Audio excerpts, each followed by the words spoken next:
Some was semi tribute to all.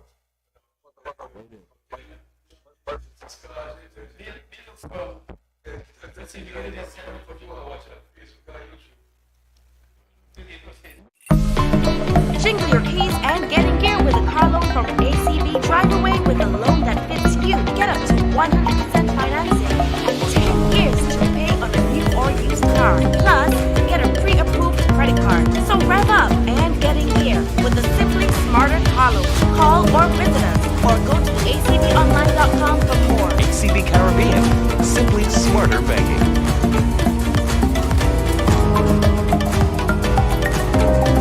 Jingle your keys and get in gear with a car loan from ACB. Drive away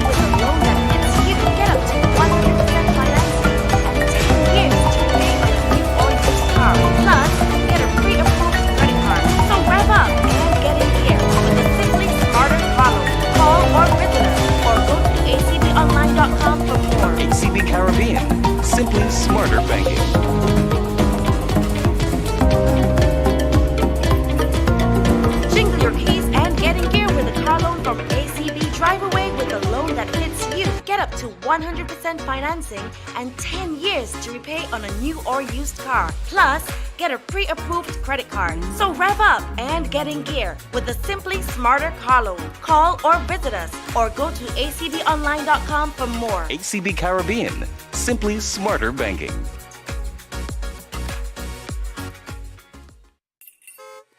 Jingle your keys and get in gear with a car loan from ACB. Drive away with a loan that fits you. Get up to 100% financing and 10 years to repay on a new or used car. Plus, get a pre-approved credit card. So rev up and get in gear with the Simply Smarter car loan. Call or visit us or go to acbonline.com for more. ACB Caribbean, simply smarter banking.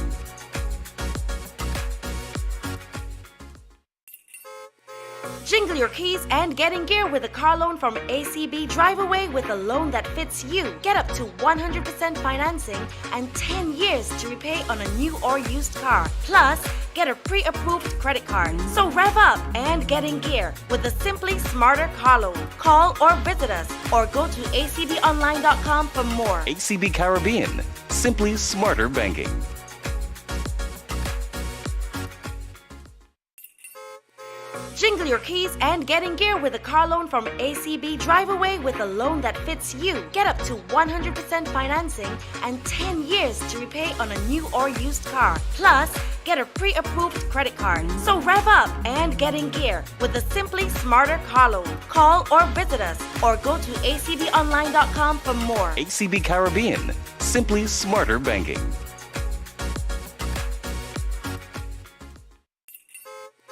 Jingle your keys and get in gear with a car loan from ACB. Drive away with a loan that fits you. Get up to 100% financing and 10 years to repay on a new or used car. Plus, get a pre-approved credit card. So rev up and get in gear with the Simply Smarter car loan. Call or visit us or go to acbonline.com for more. ACB Caribbean, simply smarter banking.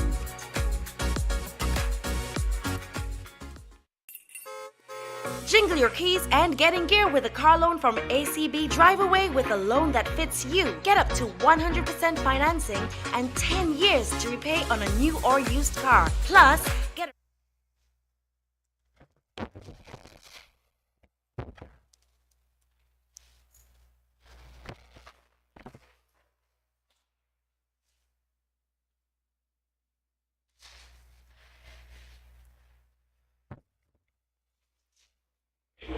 Yeah? Yeah. Good morning. Happy Saturday. It's a very good to speak show this morning. As you know, you're paying respect to life and legacy of Mr. George Barnes, aka Charlie. I just wanted to say something quickly to the family. He may be out of our sight, but he will never be forgotten. He'll be always in our hearts. I want to say a special good morning to Adam. How are you doing this morning? I'm good. I want to say a special good morning to Dahlia Barnes. Morning, how are you doing? Good morning, I'm fine, thank you. I want to say good morning to Mr. Jomo. Morning, what's up? What's up, King? You good? Yeah, I want to say good morning to Mr. Andy Francis. How are you? I'm good. I'm good. I'm good. All right, I want to say welcome to my co-host, Mr. Taddy Allen. What's up? Morning, everybody. I was kind of the busy, so no, no. I was busy just for getting some sun out. Well, good morning to everybody. Especially those guys who took the time out to celebrate Charlie, you know. Well, I can tell you, like when Charlie, we go along and back it up. He used to work in a Welsh making shop. I know help out 1965 and so. Too small was over when the shoemaking shop. So he'd be going around here, man, and like, I would tell you when he's doing the gas station up there. But I was with him every day. He make a brew and, you know, when he started his hair pump, you have to him. Every time you see he cuts me out, say, well, you're going to come in out. Cuts me out every time, but that's my buddy, you know, that's typical Charlie, you know what I mean, you know. But I was wanting to invite him many times to talk about basketball. He had to eat so good. So this and that in basketball. Well, what's how we this party? I mean, yeah, I tell you, you know, but I never really saw him play, you know, but I have teased him, you know, and he said, oh, when they go there, there's muscle out there, man. But, you know, we had some fun memories. I tell you, I remember Gail was just really smart girl, so, you know, we fact, they were cricket team, so we were together, you know, I mean, so she and Zoe to win it, you know, so. No, I know them, you know, I mean, so, hey, even though they wanted the too, you know, so, I tell you, Charlie, really a good friend, sad to see him go like that, but, hey, I guess it's happens too often on TV right now, too much robbery, too much this and that, and that, but, I can say we're here to celebrate my good friend, you know, I'm trying to get Kabul, they tell me you're going to watch the show, they can't get busy, but you say you don't want to talk. But it's, you know, in a couple like Charlie, like brother, you know, something, you know what I mean? So he and me, you know, he saw some great times at factory, you know. It's been great. But come with the time you're going to watch it. So Charlie, you know, some kind of celebration with Charlie today. I don't know if it's a great celebration, but hey, the memories of Charlie, you know what I mean? Hey, Charlie he's a special guy, you know. Some people would add in Charlie was a special, you know what I mean? Something about it was special. So hopefully we'll get things going and get started with Charlie, you know? True. As I said, ladies first, but I you to tell you first about that can share with us here in the studio and the audience watching about that. Yeah, Dalia, just tell us about Good morning. Thank you so much for having me today. It really means a lot to be able to talk about my dad. I wrote something down. Sure. So if it's okay, I'll read it. It's okay. It's your guy show. Okay. Most people need to difference no matter what they show as a work. He learned from his business lines and he one with. After that, he went on to open his own body shop and then Charlie's service station and then went to Charlie's Sparkman. That's how he really got over in the community through his work and his business. But outside of that, he was also connected to basketball. He played when he was younger and he sponsored his basketball team. And even after his playing days, he stayed close to the game as a fan, especially when it came to LeBron James. My daddy wasn't just a Lakers fan or a Heat fan, he was a LeBron fan. Wherever LeBron went, that was his team. He'd watch the games and then come out and would talk about them. I could throw around the hair in the conversations, the excitement in their voices as they go back and forth about what happened in the game. And of course, he called LeBron, even though he knew his name. He also cared for people that were his own children. My brother Shakaris is his biological son, but growing up, you would never have heard the biological son. My daddy loved him like his own, and one of the things that brought him closer was the love of sports. That's just who he is. If he loved you, he gave you all of himself no matter what. And when I think of my younger years, I can't forget playing time. I used to play the single tenor, maybe around 7 or 8 years old. After a while, I decided I didn't want to play the single tenor anymore, and I wanted to play the bass. And my dad just looked at me and said, "No child of mine is playing the bass." And that was it. To him, I was simply looking around. Eventually, I decided that if I couldn't play the bass, I wasn't going to play anymore. Looking back, it still makes me laugh because that was such a, daddy thing to see. As I got older, Sports became a bigger part of my life. Sports was something he truly enjoyed, and that same passion showed up in the way he supported me. When I started track and field at 13 years old, he encouraged me while also reminding me that education came first. One promise that I made to him early on was that I would reach 6 meters in long jump. I didn't quite get there. I came pretty close, but I never hit the mark. And while that's something I carry with me, I know he's proud of me for trying, for pushing myself, and for never giving up. Part of that journey also meant setbacks. I had 2 knee surgeries during my track career, and my daddy was there for both of them. I remember waking him up in the middle of the night when he got too bad, asking him to get me ice. And no matter what time it was, he never once complained. He just got up and helped me. After my second surgery, he stayed by my side in the hospital room for days, sleeping in a chair. I felt so bad, especially at his age, watching him cramped in that chair, but he never minded. He just wanted to be there with me, and that's the kind of father he was. Steady, present, loving, even when he was sacrificing his own comfort.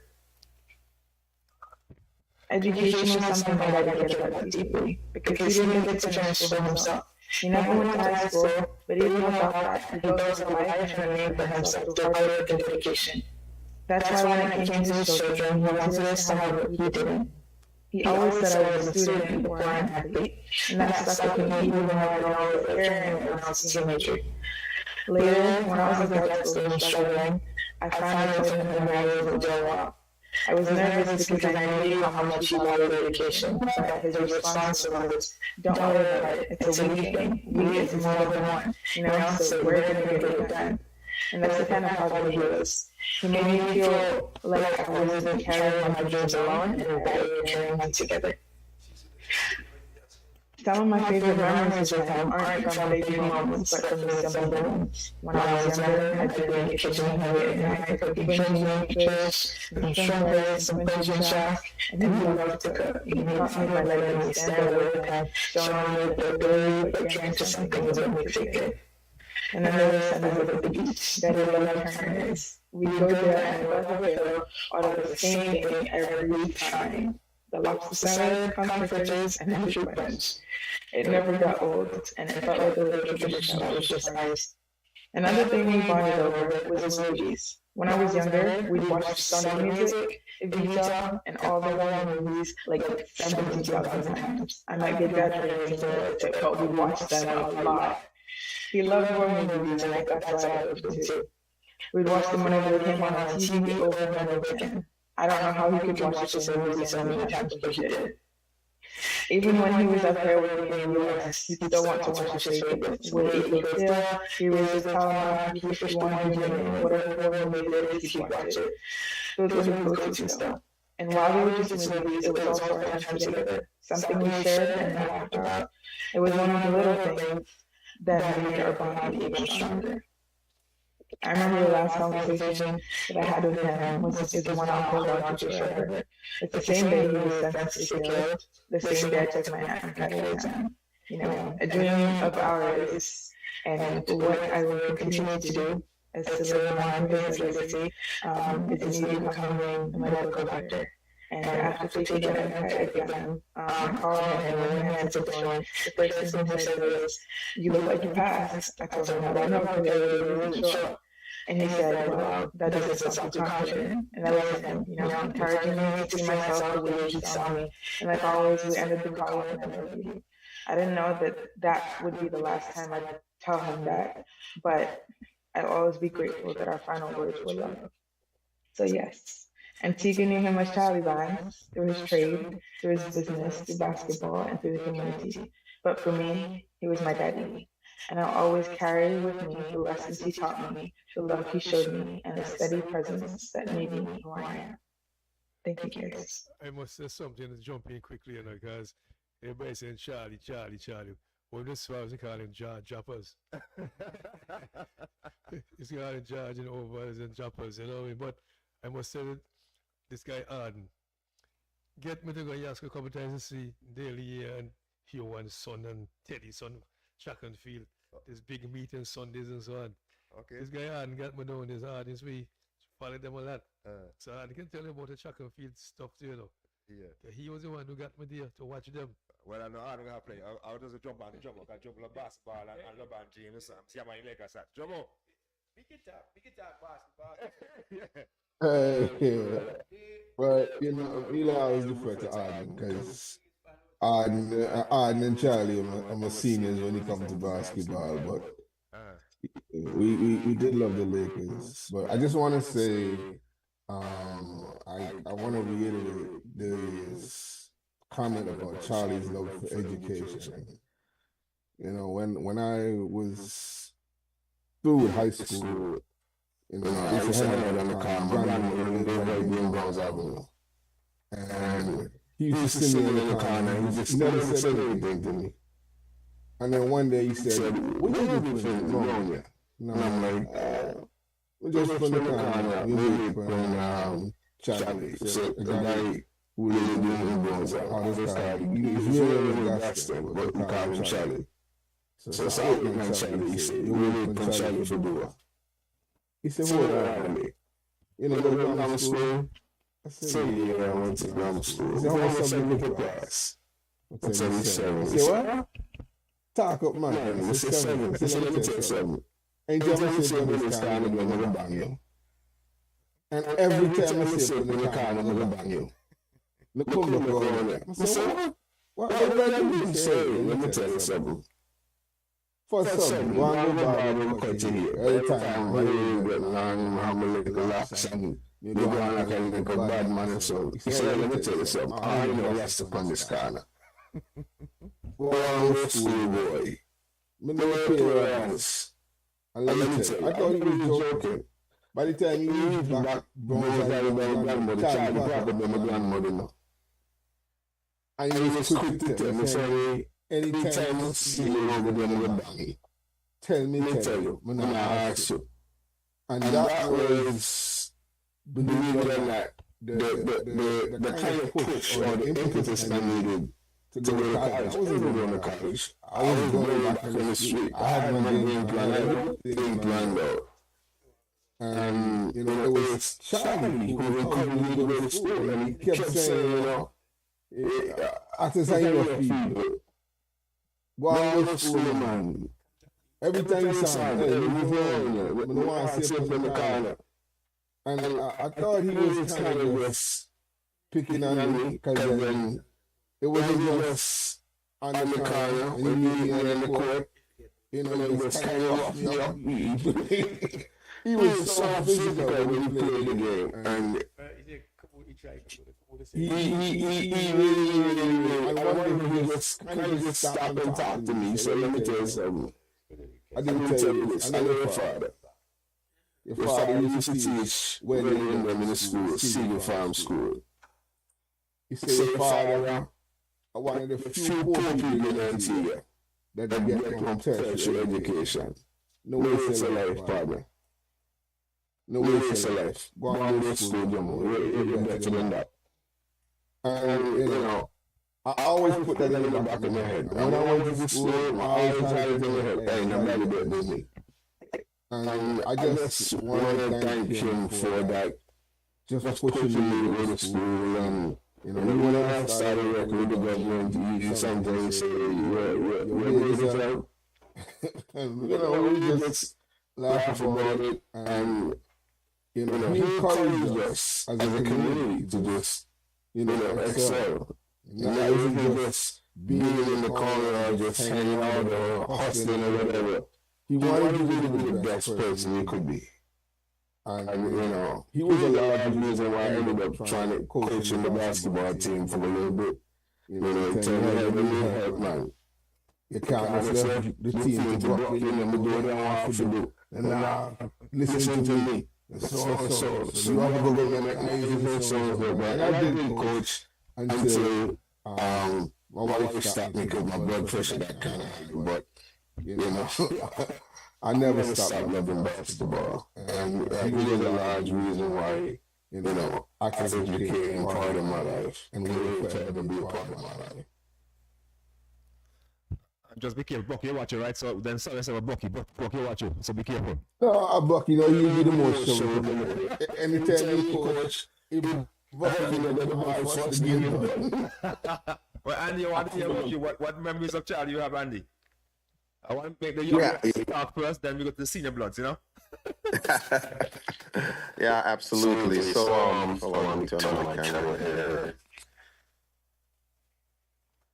Yeah, so I didn't have a whole lot of interaction with him, but I could definitely see who he was. He knew who I was as well.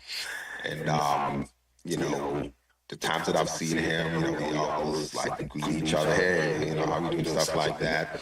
But one of the things I remember about him, if I were to classify him, I would say he was one of the village chiefs because he was so well respected.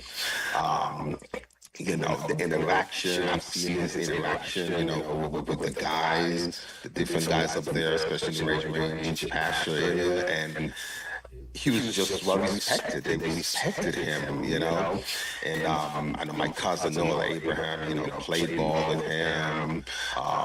My younger brother Fix, you know, he's on the same age range with Rocky and those guys.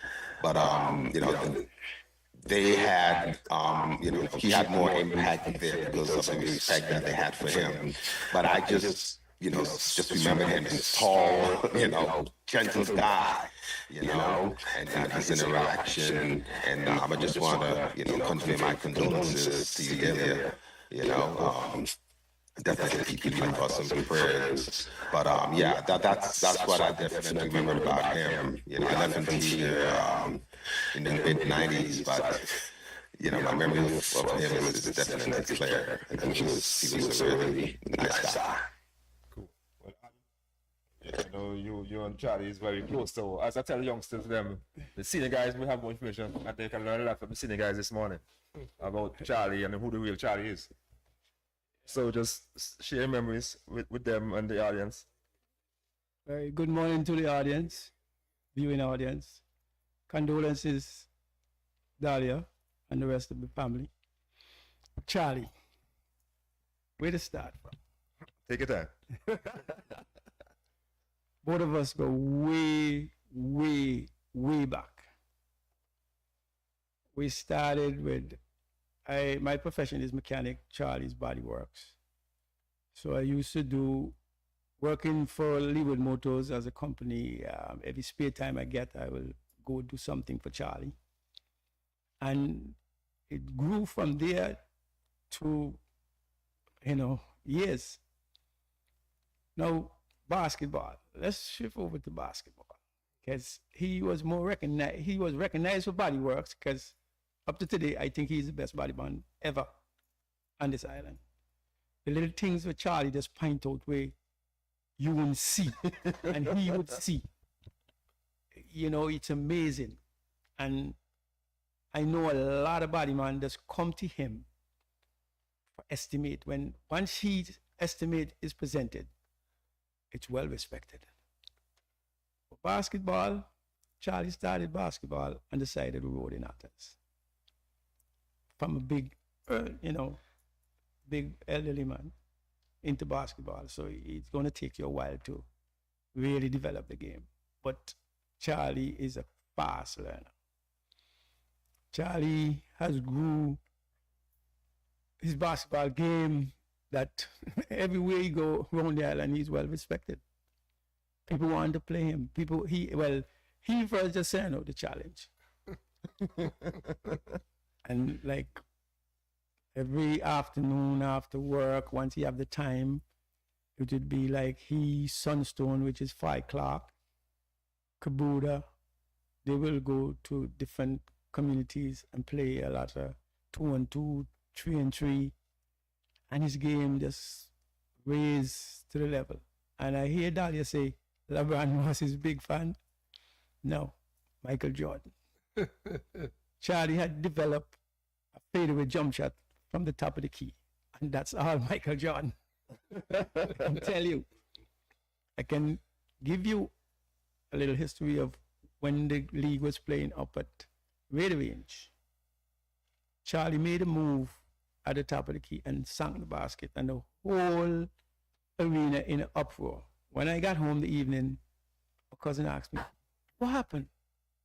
Because she heard the scream from Martin's village. So big that move was. Charlie was well respected in the game.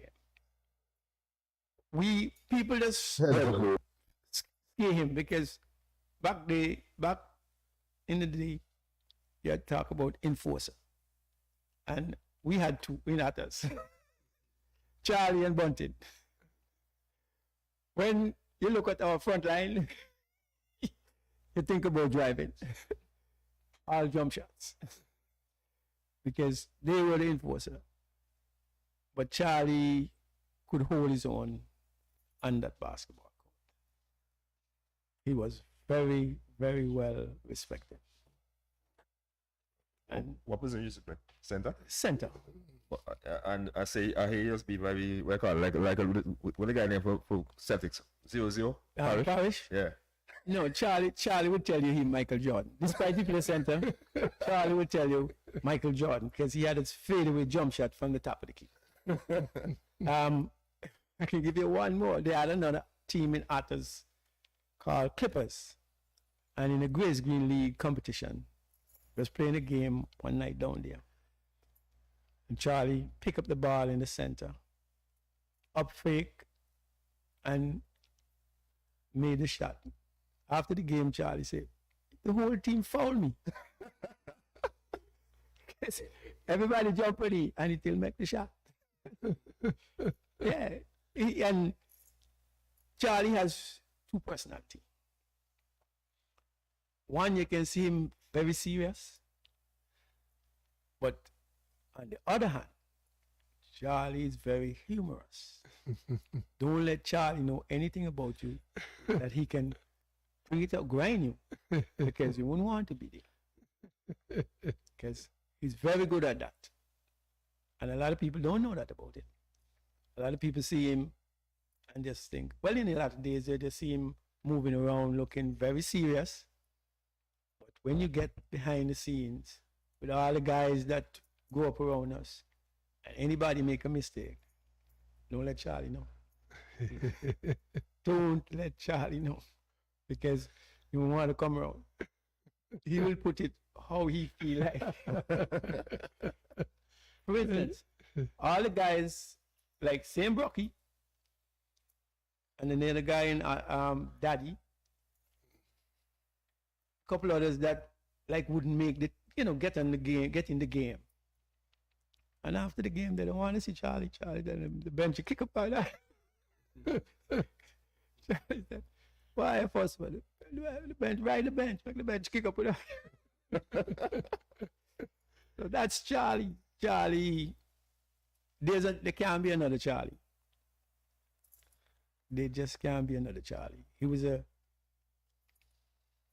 pleasant gentleman, one that you could go talk to, and he will try to help you out any which way he can. That's Charlie I know. And I've been around Charlie since in the 80s up to 2000. Charlie, there can't be another Charlie. It's so sad that the way that thing happened. And I hope that this law enforcement can come up with some answers. I want to say something Artie said. Artie said, George, well, it's Charlie, George for me, he's a special body works man, And Kabudika.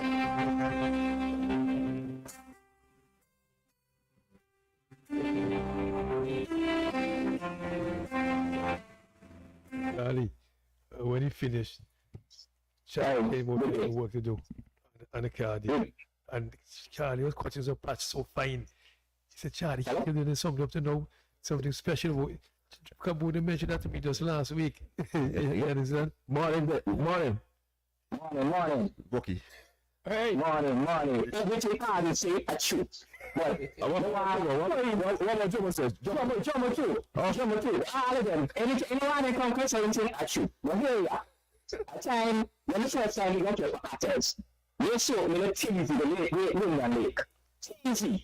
And you know you say, you show the unit trying to get in their hand. They call them, they try to go put in concrete and go to a steel. You know what I mean? That's up on the bed. Now here, you play, I teach you the tongue long gone. So I said, Charlie said, he said, just cool man. I get out here, I put my tongue long down and you can't go no more. But everything he say, that's true. But let me tell you something with Charlie. We just sit in the house, I watch a cartoon. I watch the cartoon about 3 times with Charlie. I'm cartoon with Paul Bunyan. And then we're going to a big banana. And when you walk to the big banana, the hardest song to eat. Let's see around the bar, with somebody sit down. I watch the same Paul Bunyan, I sing with him. I said, Charlie, can you tell me what's the studio? He said, boy, we love this, yeah, this cartoon, yeah. I said, why you joke at top? But we tell you everything, the man say, that's true. Even when I go basketball, you know, you're not strong left hand, you're not strong right hand. But when they say positive, you want some of the man say, boy, that's our practice, our backboard shot because I get drive to the board after that. So that's the intention. That's how he's very strong. And they tell you, I got it that he had a young shot and he always kept heat about it. So let's say rest in peace. We'll spend a lot of time on from small, young small boy, me here in Lyria, and Zoe in the beach, you know, but and guys, I really appreciate in my life, but you know, it's sad to see good at it, but everything I guys see, that's true. Alright? Yeah, thanks for the time, yeah. Yeah, man. Mr. Samuel. Wait, before we introduce you to Samuel, this is the man that Charlie just push you on. You just try to push you on? Yeah, Charlie push you on all of them. True? I can't go he doesn't know he play basketball. You didn't Kang, but Charlie didn't force in here. Well, you can tell how there, Kang, Charlie, what Chang man. I know he Chang man too, that's why I call it Kang. True? There's a difference in strength and strength. Condolences to everybody associated with, I call him George Barnes. I really don't call him Charlie. Every now and then, but George Barnes. Exceptional individual in Otters. One of the institution of Otters. If you call Otters' name, you have about 2 other people can call you Charlie. Right out the bat, you have Robinson and Fitzy. True. Institution. I've seen George mentor at least 2 generations, if not 3. I want to say mentor. The first guy there. Jomo. Exactly what he said about George and how George take interest in young people. That is Charlie. Roughness is strength. As a matter of fact, I remember first playing against him because I didn't play with Otters initially. George's strength is unbelievable, and he started the game at a late stage. When I say late stage, most of us got into the game as teenagers and so. George had to start playing after he was nearly 30. Big man. Yeah, big man. They always Called say big man. And when we say big man again, is a man who work hard all his life that I know him. Right. And so when I say he get into the game as a big man, it means that at 30, he was working already, really into. I don't know if it's his own business. I don't remember because I think he used to work with Hazel first. He used to work with Hazel. Yeah. My man just there's something out there that says that Charlie just lift out tension out the car by himself. And not with any high sign, anything. Serious? Yeah, that was it. He just phenomenal strength, right? And he don't look it. He don't look it, but he has phenomenal strength. And he come to the basketball, brought to the basketball game at that stage. And when you hear it talk about enforcer with him wanting, right? when you're doing anything, you see them 2 man coming front, right? And they line up. You're team. Right? But all in the competitive spirit. And nobody, just as Brookie said, nobody talk a game. Talk the game while he playing like Charlie. And when I say talk the game, he talk to who and the coach he talk to. Serious. Charlie play, he taught you on the other side, you on the sideline, he taught you, right? And that's the when the shot, see? You better hide. You better go and hide. But I mean, I think it's really, really, really sad as to the situation, and as I would say, I hope we can get closure. But the man is a giant in Athens, real giant in Athens. And as I say, not no one generation. Go youngsters, when we look in the game, looking to leave the game, Charlie still mentoring youngsters. Rocky and them come after, and Charlie tell it after them more the game and them kind of things. Then he make the time. It's not that he wasn't busy, it's not that he having own business, and so we make the time to deal with it. He be well missed. Well missed. I just want to share something quickly from Teddy best friend Gail Mason. A great loss to his family, friends, and the wider community. A great listener, motivator. May the memory be a blessing to all who love him, and rest in peace, my friend. That's a tribute from Gail Mason. In the States, that's the Mr. What's the name of the guy there? Benjamin Sayed. Benjamin, right, Benjamin, mother. Okay. Yeah. Charlie, when Athens, as Grantley say, Charlie was so respected around Athens, right? Charlie just pull up in front of the house, left money in the car, like car and a lock, and just go inside. Left. And nobody in Athens just trouble himself. If they want anything, then go and ask. That's the kind of respect Charlie had around Athens. Never lock a car. He said, "Let me lock car." And when we say money, you spend a few dollars here and you just try to change, scatter about, not hide, visible. And nobody never come and say, "Hey, somebody take our money up here." Never, ever once. He was well respected around Athens. I just want to say good morning to Barry. He's watching online because he's working, so he loved to Zoom because Zoom, but he said a tribute also. Charlie wasn't just the sponsor of everything. I mean everything in Athens. He was a big brother, a friend, an uncle, a father figure, a mentor, a counselor, an advisor, a teacher, a disciplinarian, and so much more to us growing up in Athens. He was a true community man. Charlie was Athens, and Athens was Charlie. Rest in power, Charlie Barnes, aka Baby George. Thank you, Barry, every time Barry got for that tribute. So as you said here, and you endorse everything that we hear all morning, Charlie was basically Athens. Yeah. Yeah. Definitely. Charlie, mentorship, I tell you. Really missing, to see that his demise within Athens too. It's unbelievable. What I was saying, and stealing for overs than I, Charlie. Charlie overs, man. Oh, you got overs, man. You back the person overs? Yeah, Charlie, me tell him he's a well, he should make a every day. Well, I can tell you about Charlie. Charlie, can tell how when you grow up, he live all over Antigua. Serious, when anybody say, free talk, Charlie, say, me just live up there. Me just live over there. Charlie, me just live there. He Antigua. Oh, yeah, it's funny, Nurse Barnes and New Street. Yeah, I mean, One thing I forget about the basketball, his son, his biggest son, rest in peace, Vaughn, he got killed in the US. When Charlie go to the US, Charlie come back, Charlie say, "Boy, Vaughn tell me he can bang me now, but me just carry them park and school, he tell he ain't ready yet." That's the type of Charlie competitive. Really competitive. Just tell him about you can bang. He ready for he can find his shoes. I will compete. And Dalia? Yes, sir. You still there? In terms of you, Chuck, I hear the guys talking, these senior guys talking about Charlie and his strength and his stamina and stuff like that. But how come you get so much block no injury and so injury at the career? I probably could talk to my mommy. No, I don't know. Pardon? your mommy's watching. She's like a big person. No.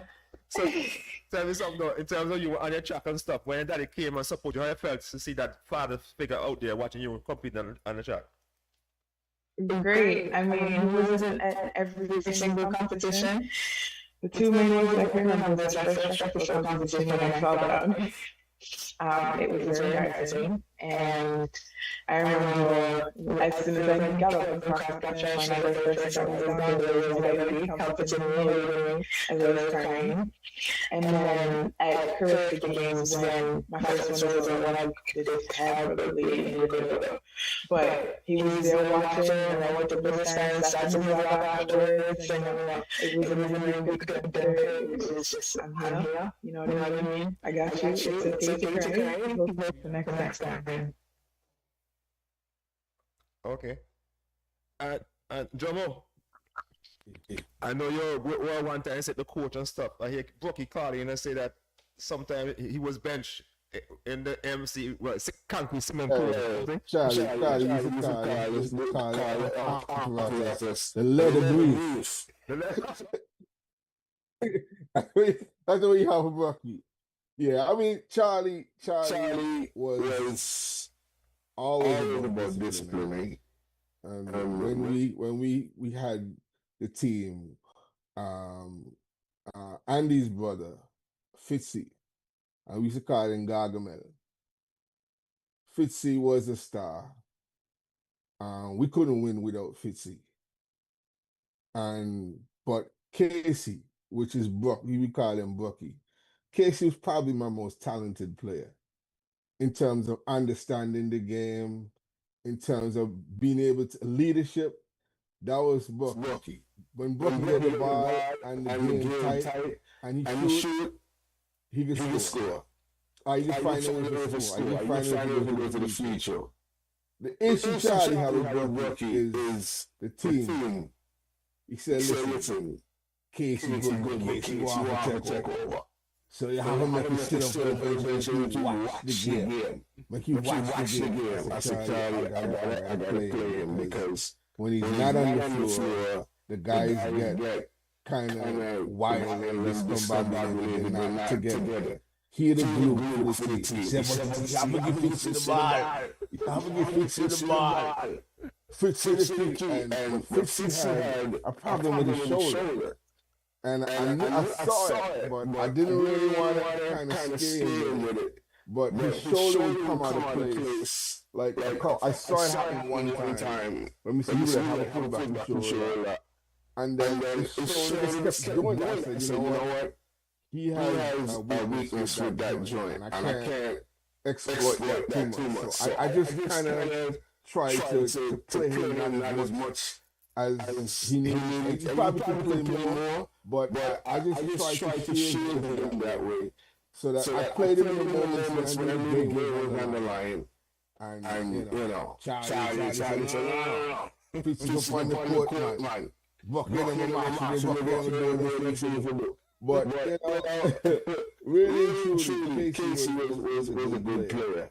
But Charlie was really good. Let me tell you, after every game, and you know, I made a point.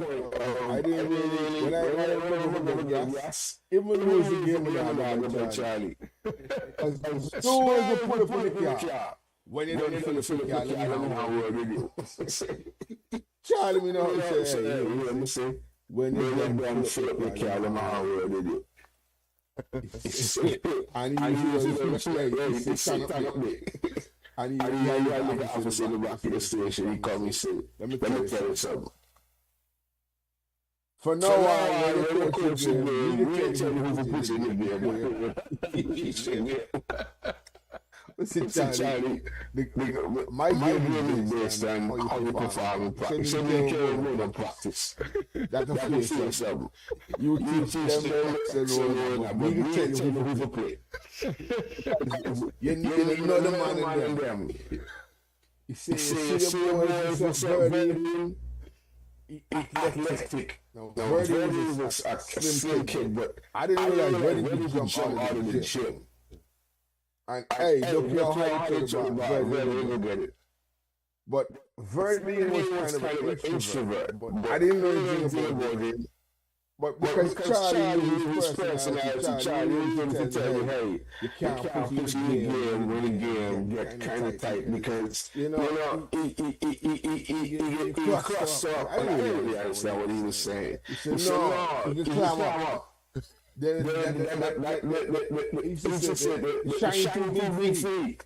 The stage too big feet. I said, no. Birding and excellent. He said, listen. Just give fish to the ball. Left me in Bucky.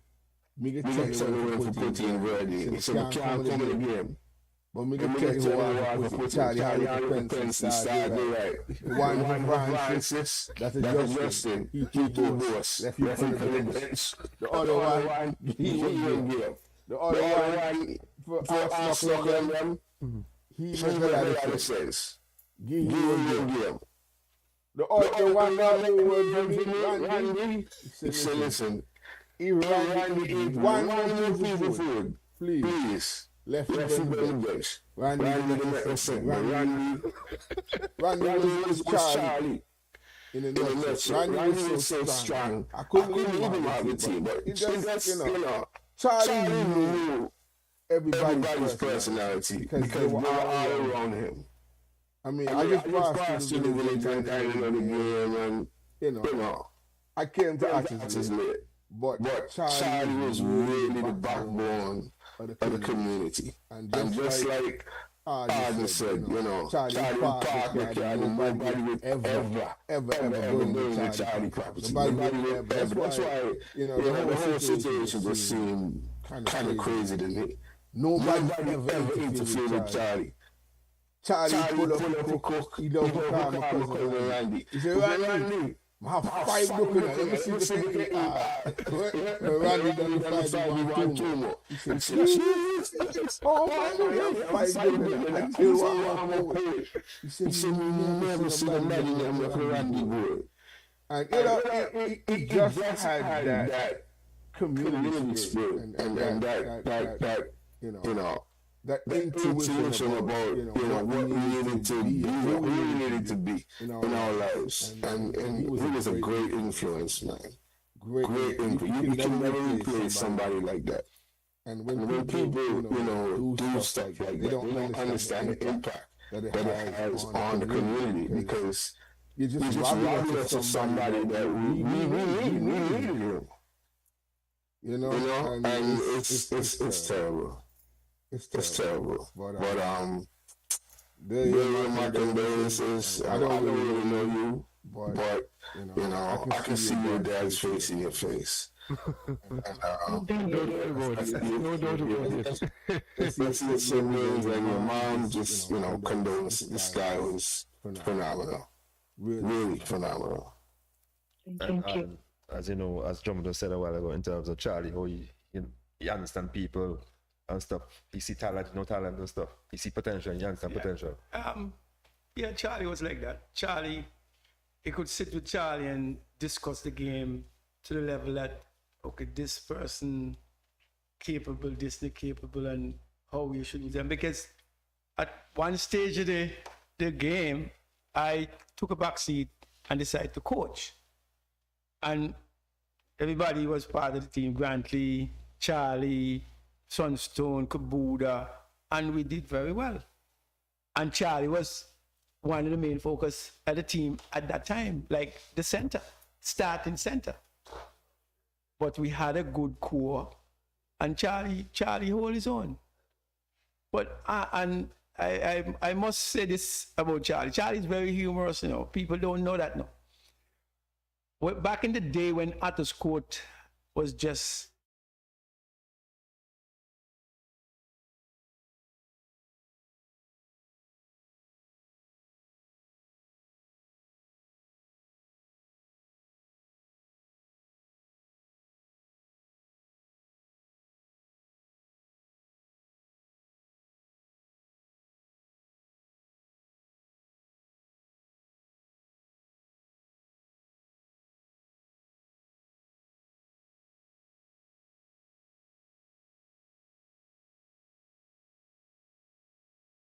I stick in the ear. You know, and Charlie that humorous. Charlie, look, you name it, you'd want to be around Charlie on the court. You laugh straight. Charlie make you laugh. One of the things that was instrumental with us as kids, he could see fear in you. And you would call him, hey, we call for 1-on-1. And he stopped the fight for the day. Me and you play 1-on-1. Mr. Noah playing, saying, me and you play 1-on-1. And every time we go, and I was heavy, but now I was good. And every time we go close to him, so that I will get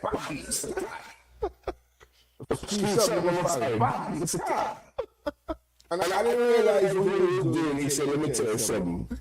When you get to play with Baba, if you can finish on the contact, your asset to the team. If you take that happen to your value, you have a harm problem. And he knows that physicality all the time. And he always have big shoulder. We take it behind. If you put the left hand, you have the left hand stop. Put the right hand, you have some kind of block. And he just had that physicality. And everybody tried to play 1-on-1. After I started running from him, I started playing him, I started back to them. One time turned away. The pass of this. He said, man, I was singing I remember Casey, brother, Duxes was really talented. I think one of the best guys I've ever seen. Fast dribble. Could put you on your back at any time. And he had that hard dribble. But he always did the right. So, every time he played, and Charlie from the court, he stopped outside. When he reached the free throw, he wasn't a good shooter. So he would pass the ball, and then something the man would tell me, Ducks have a shooter, so they didn't get to it. What a time, boy. He did not have his side, on the going side, and he had so many ready to play at the ball. Charlie did so. But he didn't touch him. He didn't jam me. And he carried up slide. And the ball got up in the air. He missed. And he said, foul. And for the time he said, foul, Charlie said, Andy, me touch you. He said, Ducks, me touch you. He said, you're foul people. He said, no, you're asking me foul people. He said, did I touch you? And I said, Charlie, take up the ball and say, look, I don't know basketball player today. He have to tell the truth today. Charlie was telling the ball and said in the middle of the court. He said, no more basketball player today. He said, I have to tell you, we touch you. Look away. You know, it was his finish. It was his. And I would hardly say, you know, about the Jordan. He had a second generation Jordan. The number 2, one of them was like on cricket shows. Anytime Charlie raised up that, he said, boy, Problem. somebody made something like and somebody made a reference to a game where Jermaine moved. It was a double-head game. And Charlie did so, and he fell back. And the shot was smooth, man. Charlie hit the shot with the whole court. Every time they used to put coconut ball around the court when the Division 1 playing, those big games. And the whole court will rock like Charlie, make her head shake and so hey, nevertheless, now, for the next time, every time I pass by the gas station, you see the shot. And then that's what up. Every do some water or 5 minutes jump. Every time you tell the story, and the next one. He said, the whole good jump. You know, when we play, he wasn't the best person in the world, but he understood the game in his own capacity, and he stayed, I would say, he stayed in the lane, he knew what he could do, and he did what he could do with the tools that he had. Sure. And he was a good center. He anchored the game, and nobody come in there. You know, and let me tell you, he was physical. Some people might say he nasty, but he wasn't nasty.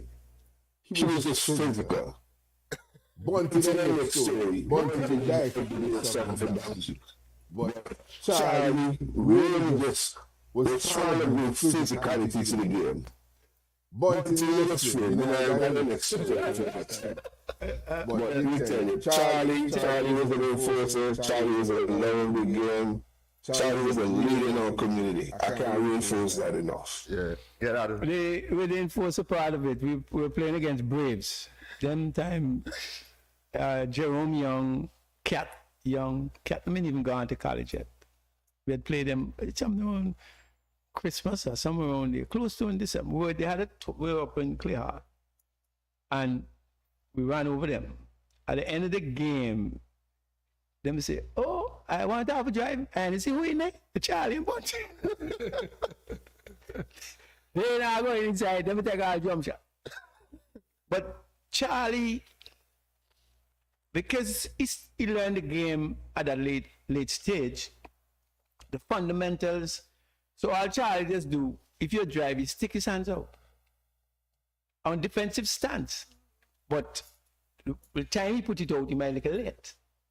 In the day before, but when he put them out when you pass, he stick out the hand.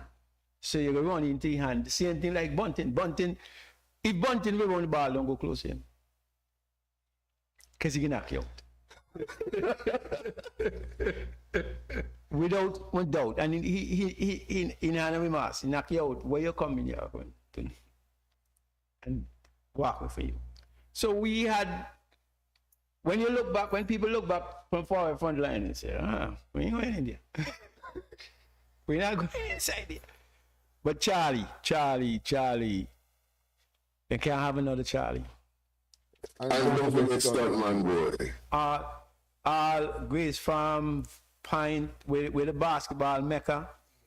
Charlie just go and play a lot. Pick up basketball down there so them learn to respect the game. Same thing down the Villa. Everybody just learn to respect the game. So when we meet in competition like Skillville and them, then now Charlie bring to the floor. Yeah.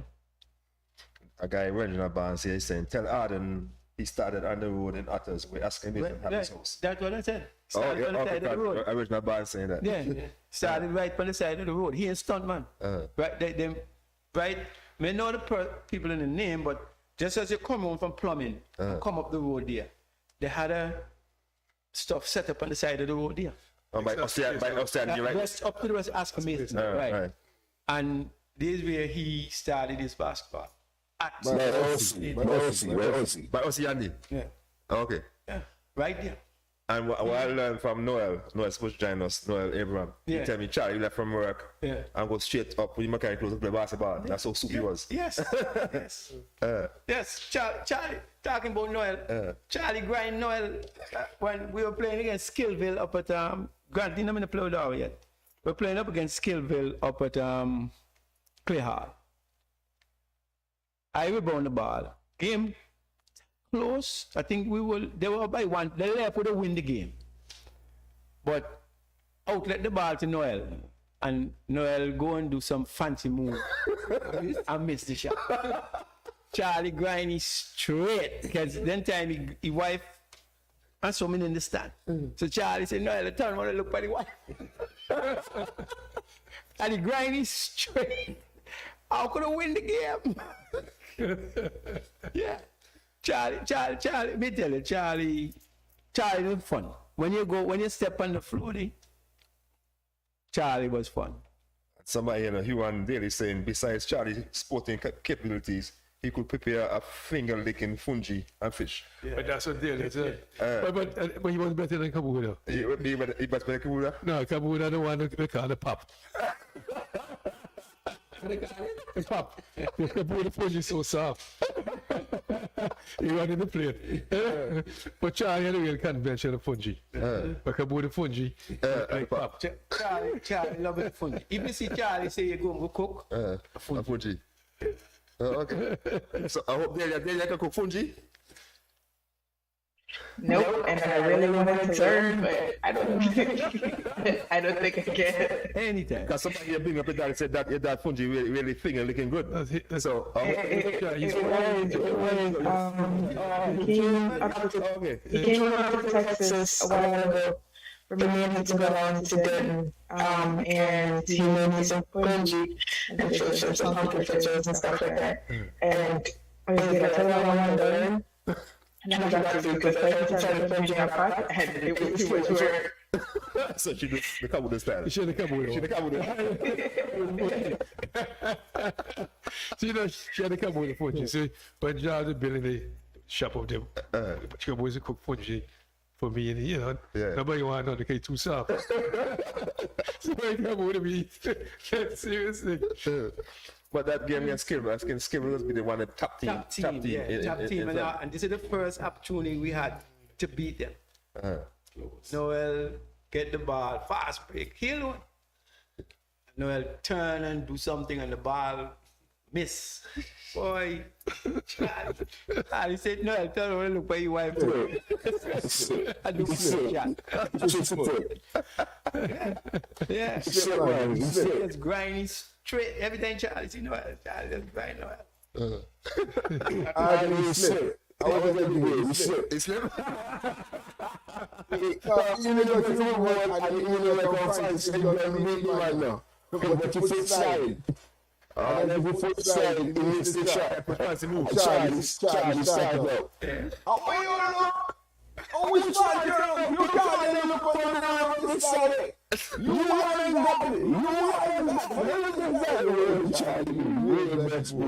that was the first time we had a close encounter to beat. But then after I moved to coaching, we beat them. Because we catch them in the tournament, and if you can't remember, right up at Clear Hall, and we beat them. Arnold, when they had a full squad, with a full squad, I can remember. Joe Benzo. No, Joe wasn't here. Joe was on the left flank. Okay. Doc from Little Doc could tell Charlie. Yeah. I could just follow out all life. But now I'm banging Charlie going to tell you, well, I follow out all life. And he gets followed. Charlie had a nephew that was playing for them, Arnold Barnes. Yeah. And when Arnold just play baseline, and every time Arnold comes to the baseline, the size of the man that they couldn't get through. Arnold was a pretty good player. Yeah, Arnold was good. We shot that now. That is the first time we ever beat them.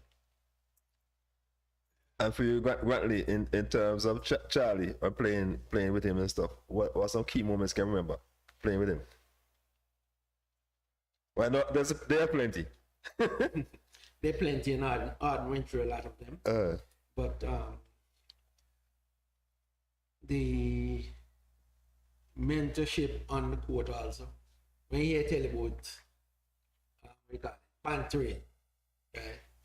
It takes a lot of energy out of you to be able to banter an opponent and play them the same time. It might seem easy, right? But George, as I said, George handled poop on the court, poop on the bench. He handled the referee and them. Everybody, now it's a step. Yeah, everybody. Everybody, he handled everybody in now. It's a step. Now it's a step. You see the kind of, the same thing with Noel and Bucky about the cement inside the mechanism George tell why you play. Why you play, and it bring out the competitiveness in you. Because you know what Charlie said about you. And you know I hear about it for the next 2 weeks after the game and the kind of it. And whether you be a meet on the court, you meet it on the gas station, anyway you meet it, right? You can bring it up. Yeah. You're not gonna forget to bring it up. You can bring it up. So you know what?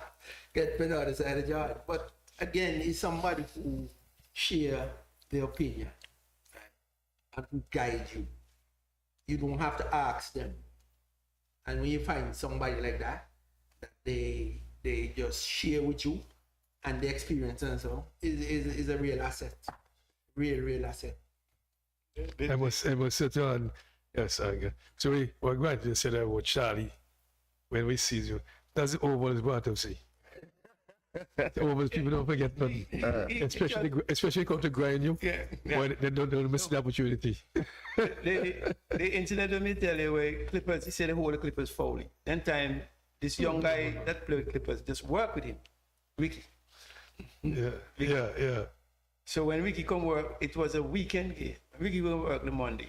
That time we were still down in others. Okay. Charlie tell Ricky, why whole team foul? Wow, I can't defend me. The whole team, they say Glassy. Glassy, you need to see the move. And the whole team until make the shot. Whole team of foul. Right, Ricky? But tell me something. So when Grant played, the Charlie Bunty was here too. Yeah. So I had the Giants I got in the back line. Yeah. Until on the bench, till our next tall guy from Retty Meyer in front of the bench. And no stuntman me there when you and Retty Meyer so stuntman done overseas. But it was you, Retty Meyer, Charlie, Bunting, Sunstone. And then me have Kabuda, Wangi, Daku. Daku, Daku, and the little oh Lord, he get big right now. Oh Lord, he work for transport board. Okay, remember his name? Ashton. Joe, no, man. Joe, the white fella, Joe, no. That in one of our best team we had. Well, here we're gonna this time, man. We move from Skillville to play against them. At least the game before, 2 years before, come play with them now, you know. When we play against Skillville, Charlie cost me. The whole artist me come from. I feel like a play. I say, come from artist, you can't feel like a play. So when me giant artist now, me tell myself, well, look, we got to deal with Charlie, but no such thing. But he just made everything just goes smooth. Everything just goes smooth. But tell me something now. So, piggyback on Jomo.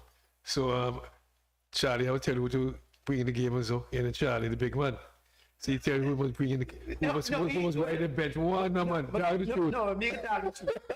He had confidence in me with coaching because I used to coach. So you see, then I confidence in Jomo, that's what you say. Well, No, we need to run one. We said I was too close to the players. Participate. So you understand the game. But because I didn't know them personally, in terms of personality, you should give that advice. So listen, you're going to understand the dynamics of the people. You should because you know them. You're based from their ability. So him telling you who to put in the game was just based on who they be in the village and the kind of attitude they have. And so I didn't really know that part. Charlie, me know that because he just go and play every day up there on the court. Yeah. He just go and play with them. He challenge them. Cause once they say them good one at us. Charlie, go. Yeah, let's go. See, I tell you again now. The overs, what you see. In overs, they don't one man match bad. Cricket, football, one man game. Charlie, why you say good? What overs? Overs, man, one challenge, one with the best. Any one of the young boys that's good, say them good. Let's go. And he if a one-on-one, I go get up there early in the afternoon and he can pick who he want to play with. And then he play against the one and that's it, then good. That is Charlie. Charlie, I'm a competitor, me tell you. When I never played twice, no, why? You play again. You have the next chance. Barry White. Why is that bad? You just tell you, okay, you put that in your repertoire, right? And you remember. You never bang Charlie. You go practice and you come back. Charlie, my problem is no. You feel like an O and 1. I can't ever get next chance again. Charlie, and me tell you, for learn the game at that age, he had really improved on the game. If he had the fundamentals, he would have been better, way better. Well, see, no, he said, he means I can debate about the basketball playing because Charlie too awkward, man. You can't play nothing. say, come see me, man, come see me. He be out in the debate, you know what I mean? We out tell me boss, your body's so good. So the Charlie, you can't blame the man, you know what I mean? I guess we want to own you so man. But yeah, tell me to go see. Wait, at that circle, right in that circle, top of the key. If Charlie get there, he can say, My coach, you can't guard it. good night. I was never awkward. Serious? Never. Serious? Once he got the ball, he had great balance for a big guy. I want to spin anywhere you tap, anywhere you kick. Yeah. So You have a Charlie, a spin move or so too. That's what you tell me. Let me tell you when Charlie back in the with the shoulder. I just had to do. Why is he failing? I be kissing him. How Charlie is so effective from that high post position. Just enter the ball to Charlie. Charlie, the first option. And if he turn, he can pass to no. Because if he turn, everybody don't look for his shot, and Bunting just slip, and he drop the ball along the Bunting. So he just being left. Either he get a shot or Bunting get a shot. Yeah. See, Earl, I'm kind of disappointed. I can tell you why. Just hear me and Charlie argue with them, so no. I not tell me how to go somewhere, man. I understand this, man. The argument sweet. Sometimes they have to leave something alone. You know. Why get in? And You told them about that. I hear them talk about the feature and so much of feature and nearly like a step to the side. So you go to Charlie and normally if you fade, the man go fade either back. But Charlie go literally lateral. So you can't judge because you don't say look, you come to. So when he got lateral now, he totally open. Totally open, you can see. And for sure you that shot how he never had a conventional shooting action. He kind of shoot like from behind here. And that's because he practiced it so long, Right. he mastered it. Me tell you, once Charlie get to the top of the key and he turn, lights out. Lights out, trust me. Consecutively, he just make the shot. And that way he just kill, he just as Jomo said, all the guys in them at Jomo car, he go play them. And what you may have over most of them, he talented. Yeah. So when he turn, he can get his shot over them. So he practice. So they can't bang him. They can't bang him. Hey, why you tell you reach him? You know how to do. And you try to back the ball and you stretch. Pull for carry reach you, just check the ball with the right and you knock your pop. Yeah, well, that Do that, reach. Move your foot by, play defense. if you that you can't take the shot. You know, maybe you're a good dribbler, but you can use one stiff arm for you and use one dribble and get to the basket. Me tell you, look, Charlie, he is smart. He is smart. Yeah, he is smart. He know how to get his shot. But that shot from the top of the key, that means bread and butter. You give Charlie that, they say, okay, run back. 2 points? 2 points. Charlie make the shot. So he had gotten respected from that area. And there, in terms of you and the track and field now, those kind of genes fired that the competitiveness and stuff, that bring what in you when you go out and track? You have that?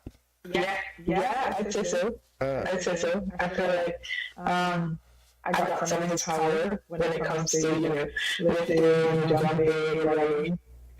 But the competitiveness, I definitely feel like I could get that from him, yeah. Cool. And Joe, as I said, you were young to the coaching stuff and stuff, but you sure learned a lot from Charlie, being a mentor and stuff like that, and able to identify the different players. One of the things that he told me is you gotta watch them. And I kind of picked that up. I used to come in the village and watch them off the court. And all he would tell me, you see, they go on for snorkel. I think he was referring to June's brother. Man, I can't remember his name right now. But when I snuck in interview, he was very, you know, he looked at the he got this white beard, slim, fit looking guy. I think Joe. Isn't it Joe? Who? Slim Joe. I think. Joe, okay, what's your brother's name? Yeah. What Joe brother? He died, man. What What's your brother? He works at APA, man. Anyway, every time I see him, I will say for life. We talk about Manu fans for life. But Charlie used to tell me, watch how when you come to school, you go home, you do school work, you ever sleep in the corner? Never. And he said, that's how you judge them. You see, he's responsible. You see the one that out from the corner, you green ball, he's responsible. And I think I picked that up from him. He used the lives of the court to kind of gauge their personality that they have under pressure. And afterward, it taught me to kind of arrange how I would give them responsibility at different phases of the game, where I knew what I could trust, where I could trust. He then tell me, hey, if you give Rocky the ball, once Rocky in injured, he now miss. And that was true. Clutch. Rocky had a clutch, Casey had a clutch gene. But the other guys, I had to kind of learn how they behave, how they interacted, and you know, we had good success, but we leaned a lot on these boys. The person like the Ian Francis, he had a little brother, Fitzy, and we leaned on him.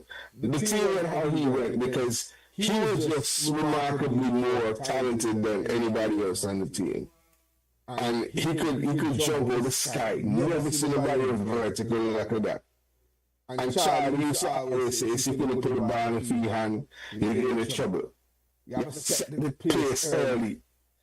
And you know, we want to go all the games, but sometimes down the stretch, all the level with the ball. The game will get under control. And every time you see, he just put it on. Hey, me don't tell you now. Me don't tell you. You have to go to walk, Mr. Norman, but you level to go up with the ball. It's a level crazy. Level from the ball.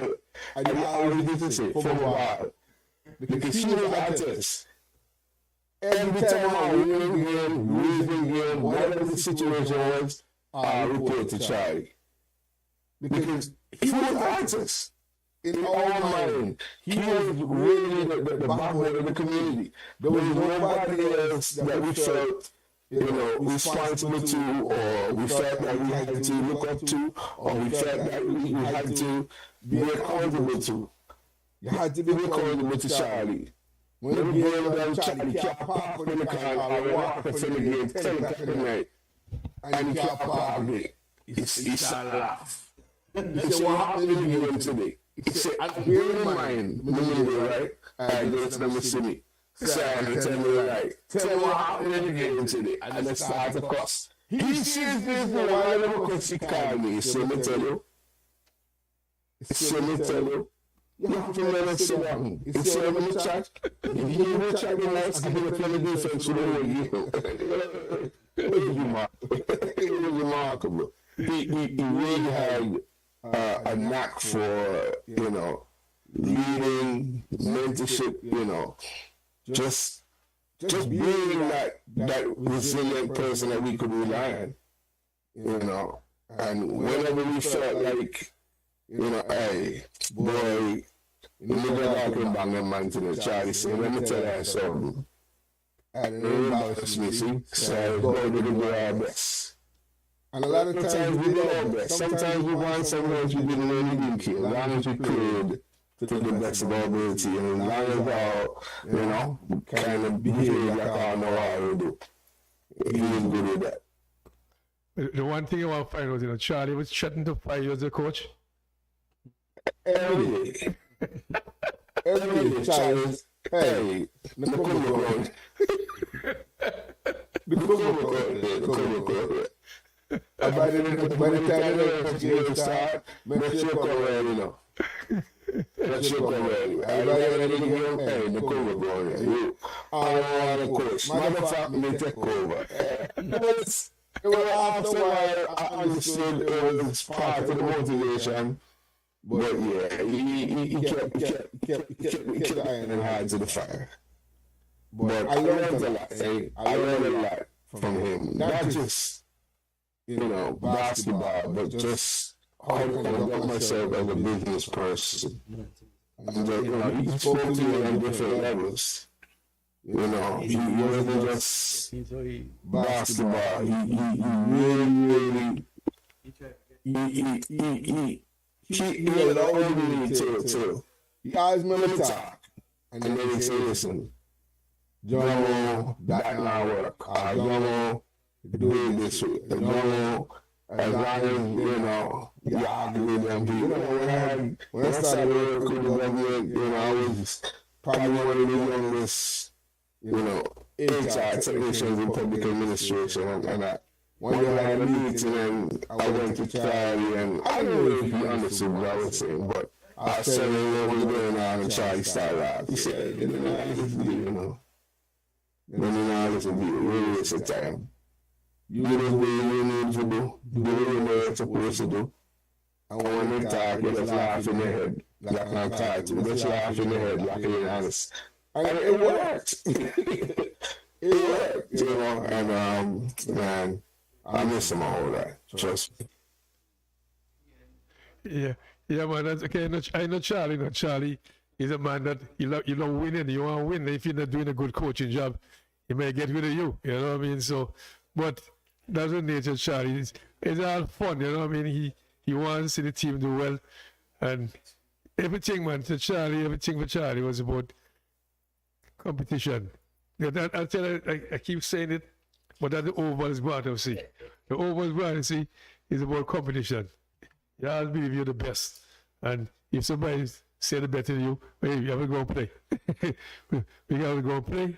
And with the team who better. And like, I remember a good friend of mine, he beat me off. And up to now, your team about 50 years now, can't get me play. Can't get another game with him. Because that's what Charlie say, we're on one. Give me a chance to redeem myself. But that was Charlie, man. You know what I mean? In a real body. But he may go way back on Tanner Street and where they should make a shop. Small boys, 13, 14, help me wear big shoes. You know what I mean? So I would tell you, he had somewhere living New Street. He's got nurse bands, you know what I mean? So he was all around that neighborhood, man. You know what I mean? So, I tell you, it's called Jappers because when it's soup, you love the small dumpling, they call it Jappers. So we are small boys, they call it Jappers, you know? So then later, it's Charlie, more famous as Charlie, but like Granny, so you know, it was George. Yeah. You know? But Charlie grew up in a lot of villages around here. Trust me, when you talk to Charlie tell you, he may live in this place. Serious. He may live, everywhere say he may live there for a little while. He lived there for a little while. His mom used to work at Millreef. Okay. Mm. So they have the Freetown connection. Yeah, yeah. When they work at Millreef, Freetown close by the state. And they play the chance more than time, you know. Yeah. So Freetown is nearby. So I can understand that. Yeah. So China like an all Antiguan. Yeah. All over. Every village, every community. Anyway, say Charlie tell you, he will live there. You know. You have to keep the legacy going and to, recognize the contribution that he's made. I think, efforts should get started in naming the court in his name. I think that would be something really nice to do. Talking artist court, the basketball court up there in the range. See, just come with something that makes a lot of sense to me. Maybe the streeting artists, that we name streeting artists after Charlie. Yeah. I think so. Yeah. I think it's something we have to push Charlie was that instrumental in artists. Yeah, absolutely. Let me tell But you, something just recognize his contribution, you know. from the littlest to the biggest, had Charlie respect. And I think say again, he was very helpful. Yeah. So you go to it to help you, make sure you get things done. That was Charlie, yeah. You know what I mean? I remember he sent his son to my factory to cricket. You know what I mean? He said, make sure you treat it hard now, the soft funny. In that kind of way, you know what I mean? Charlie was that kind of guy, you know what I mean? So I remember that, you know, Terry, I used to be there all the time with Charlie down the gas station. You know that we down there all the time every day. You know what I mean? Especially when you get this started first, the day when you're pumping gas, you know what I mean? Make sure, you know, things work out well. I remember when I went to New York, came back 95, when Hugo disturbed the gas station, take out the roof. Take out the roof and all that. You know, we see around Charlie a lot, man. And I tell Kabuta told me just the other day, last week, boy, Charlie still put some patches so neat. He said, boy, Charlie, I think Charlie slowed down by now. He said, and anybody can do that now. So that's what Kabuta was telling me. He said, Charlie still, he said, look, I'm in this stuff, man, but something with some car, the man for the Belgian man for the antique car, some kind of work to get it done. He said, the guys can't do it, so you got to do it. The body really rotten workman. Yeah, workman. He said, the guys. Look, me can give you, here's you one time with a Celica. You got hit in front, but the impact make him part of the back bend so the car twists. And when Charlie fit the car back up, Charlie tell me, Glassy, something wrong with this, you know. This, you know, fit good now. This year bend is somewhere else. And Charlie searched the car and find the bend at the back. Because the impact, the car, like, let's say you get hit and turn, so the back tilt too. So the back may need to come back out to get everything straight. And when Charlie figured that out and straightened back out the car, I couldn't believe it. I said, well, then you realize the kind of skill the guy have in that field. And let me tell you, everybody on this island, when it comes to estimate, they want Charlie estimate. Can you get thorough? Everything and right. So once you present that to an insurance, then they query it. Then just get them second opinion, and then most times, 90% of the time, you'll get paid from Charlie estimate. Charlie, in his field of body works, none on the island better. None. Okay, who come before and after, none better than Charlie. I can tell you. I have seen all of them, and Charlie head and shoulder above them. That's great, man. You know what I mean? They say, I remember when you was at in Bronze Avenue, Martin Village. I remember when you was there too. Right there. Right there. The incident, let me tell you, when the cat was right there, and he didn't have no big time special tool. All he do, regular jack, pump jack, and so a straighten out car. And when he was selling it, belongs to a guy from Pears. Can't never forget that. And when he fit the front, he tell me, look, Glassy, something wrong now. This year not fit like I was supposed to fit. And he search him out and find the bend in the back. And when he straightened that out, everything just come right. Yeah, it was fitting close now. Other people would leave it. Okay, it fit close enough. But he a perfectionist. Charlie, perfectionist. Yeah. But I remember Joe mentioned earlier about Lyndon. Lyndon used to live close to Charlie body shop. So same area, same road. Yeah. Look, all them they just get grinding from Charlie. Getting this part of others. Look, let me get a joke about Lyndon, Charlie, and make Charlie laugh. Lyndon wasn't a regular player. This happened in the YMCA when the court was close to where the volleyball could be. The one chance Lyndon get from the court, we were rebounding we were defensive rebound because they were shooting against us. Lyndon get the rebound and start to shoot back up at the basket. Charlie grind. So wait. He get the report shooting, he won't go. He's so excited to get the ball and he want to shoot so he shoot up in it one goal. And bunting right side, you tell him. Oh, you know, try to stop you and Lyndon until they fire away. Charlie grinding. Charlie said, soap, that's what I want to come to the court to do. Because soap out the Scotty. I know. Yeah. Our next one is sending his some regards Byron Andrew, basketball soup, Byron iMobile. Yeah. He just want to say that Charlie was such a kind soul and gone too soon, but could never be forgotten. Thank you, Byron. No, guys. And Dahlia, you still in there? Yep. Yeah. Share some fun memories with Daddy, Talk to us. I see very quiet there. I guess maybe soaking all the information about Daddy, but you can share some fun memories, Daddy.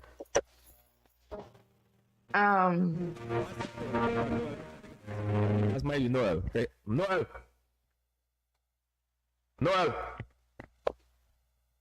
Hey, Mandela, what's going on? Nice man. Good morning. You was trying to get another Morning, June. I apologize, man. Trying to get on in here right now, I was able to connect, but hey, I'm here. Sorry, but I have to really pay. Noel, were you watching the show earlier? Wait. You were watching the show earlier? No, I wasn't. So wait. No, I wasn't. I was having some technical difficulties. So wait.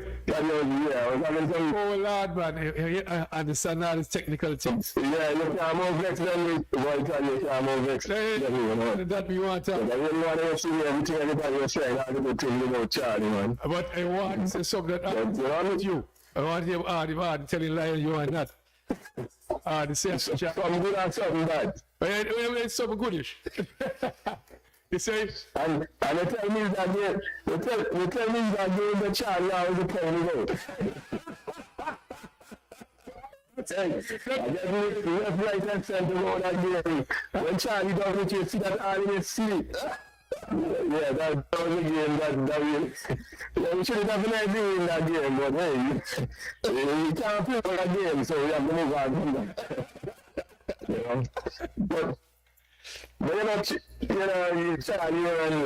Charlie was a keeper, man. Charlie was a great guy when it comes to promoting basketball in Athens, and I can tell you that Charlie was one of them guys that definitely inspire you to come up there and want to play basketball, because Charlie so loved the game that we tell you when Charlie come up there, he had boots and he dirty early clothes in them. It could be 7 o'clock, and back then we didn't have the lights in the earlier times, but Charlie so wanted to make sure he was a part of anything that's going on in basketball in the afternoon, but Charlie made sure he was work early enough to try and get up there even to get in a half or playing whatever it is. Charlie would have been present to get some kind of game there. And I can tell you, Charlie was one of them guys that made sure that, when we come up in the afternoons, and that was in the earlier times, that everything was set for us to be able to play ball, The times that we didn't even have net and everything, and them rings and so on, and Charlie was the guy that made sure that we had ball, I remember one time, the ball was around and Charlie come to the ball and Charlie saying, you hold on to the ball, you don't want the game to stop. Charlie made sure that we were just having fun up there every afternoon, and, the kind of way we respect Charlie for the way we went through the, put it all into the basketball and and other sports as well, even in the earlier times when we were trying to set up the court, when it was just black asphalt, Charlie got in there, we got some pipes that were from the ABS at the time. Charlie come up there and afternoon times trying to set up the rings and all that, and get the hole in and they put in the post and leave exactly overnight to hold up the post so they can dry properly and to make sure that we have things going, because Charlie was a lover of basketball. I really love basketball, We have guys like Stuntman, and so we owe a lot to Charlie, because even when they had banned Stuntman, Charlie was the one that went to the meetings years after and actually fight for them to bring back on Stuntman into the league. And that's when Stuntman came back to play for Otters. And I tell you, Charlie would not stop at anything when it comes to basketball and the artist community on a whole. No, it's about sports. So I really respect Charlie, you know, as an individual and a man that really love artists people and just love the sport of basketball and anything that artists is doing. He gives his full support. Well, but that didn't sound Charlie for vex you when he missed this easy layup. And I can't, and you watch your wife and say you watch the net. Well, let me tell you, Charlie, you never let me forget that. I'm telling you, show me here that every weekend was maybe 2 months ago. When we started by the gas tank and them, and even somebody they talk, that come up and Charlie said, boy, you know, you make out the biggest game actors life, because that team will be the number 1 team for Bangladesh, and you never out. Charlie just never let me forget that, but you know, you know, we had a good one. He wasn't the best ever basketball player, not so much of a technical kind of person, but he was good at, and he stuck to that, right? When it comes to getting that jump shot off that glass, I don't think there were much persons up there that could have perfect that way Charlie used to do that. I mean, Charlie could be falling off on any side, and he see that backboard, you know, that's a 2-point bed. And when it comes to defending, you may defend now, but I guarantee you, I get past Charlie hand when he stick out the hand. You know, tell you, like, man climb up on the hand to try to get a shot. Right? Charlie is one of the strongest man you can find when he comes on the defense pushing out the hand. That's why Hanny just can't get past. We never can understand how Charlie can develop that kind of strength to stop big strong man of drive to the key, and Charlie step out the hand. No one go past Charlie. Right? You know, but he loved the game. You know, he was one of us when he comes to basketball. You can't say that Charlie expects to be a starter on the team or any team. But you know, he was going to give 110% in whatever time he would get on that court. And his contribution would be noted because he would definitely make sure before he leaves that court, he had to at least sink 1 basket. At least 1 basket, and he will be happy to that. But, you know, he's a man that we're going to miss. You know, I really, you know, see Charlie as somebody that is really an inspiration to us growing up around the court, and he was well respected by most of the guys that come up there, I should say. And I know, you know, he's somebody that will definitely be missed. That will be missing from any kind of conversation where basketball is concerned up in that time, really age basketball court. Yeah. And my take, like, no, I have to apologize a deal, you know, because I can't imagine Charlie so goodish, like I say. He me argue with them, say, Charlie, you can't play nothing. And I tell me deadly for around the top of the... Oh, yeah. You don't understand these things? I can tell you, Charlie, when we used to play afternoon balls up there, Charlie would sing down and sometimes win games. I can tell you that when we're playing 10, you know. Charlie would get like sometimes like 6 out of that 10 basket, all from jump shots. Because he had a jump shot, he had a very smooth jump shot. He wasn't the greatest when he come to drive the key or anything like that. But he could pass also, I can tell you that. He's the kind of guy that he go up there and he look for the man down low and he'll get that pass. He'll get that ball in there. You know, the fundamentals and so you might not have everything pinned down, but I can tell you for what he can do, he did well enough. I can't imagine a man so good, he pass ball good and this and that. And me as oh yeah, he's a man, Charlie. Tell me talk bass, but he just grind. I just grind straight charges awkward, push down man. You can't play nothing. No. Well, you might look that way, but you know, you get probably go down the first way. But and also, Charlie is a very competitive person. Let me tell you, Charlie, never up for lose. And if you're all a person on the court, if you're all the person on the court, and you have another, you know, Ike, I'm sure I remember Ike. You had Ike and sometime Daddy and so. when Charlie need them like Charlie want to kill them because Charlie really want to make sure he control that core of being the best man of the court. So when Charlie need them guys play, Charlie they play easy. I will go and tell you, old man who have your son. Old man have your son. Old man you make have your son. You know them. You can't play when it comes to them kind of things. You know, you're a fun guy, you know, and you know, you like playing against Charlie because you have to really high game up and you know, and put on your helmet when you go they come up against Charlie because he definitely not come easy. Doyle, say when you get hey. He always said put on him, but that every day. You just kill a man, push down man, can't. So I have the helmet. See, you come to my way of Charlie now. Eh? Yeah, Charlie had game, you know, you're militant on the court, but you had game, you had game. You know, like me say, basketball. 1 second, no, I just want to talk about Desiree, his niece. She, you know, Desiree is in Miami. She was in Miami. She just wants to say thanks. Yeah. Went down memory lane, talking about all those good things about Charlie, things that she didn't know about Charlie. And so she said, I have learned about the basketball era, and the antics, and it's truly welcome a distraction to hear the various versions. Thanks for everyone that has contributed to this sentiment. He will surely be missed. She also said that just recently purchased some parts for a car, and she was looking forward to see the fix of the car and stuff like that. I guess you know about that he had a car, he was working on a baby, he was working on the setup to bring on the road. No, but we can just bring back up I was telling her about Ike and Charlie. When Charlie knocked on the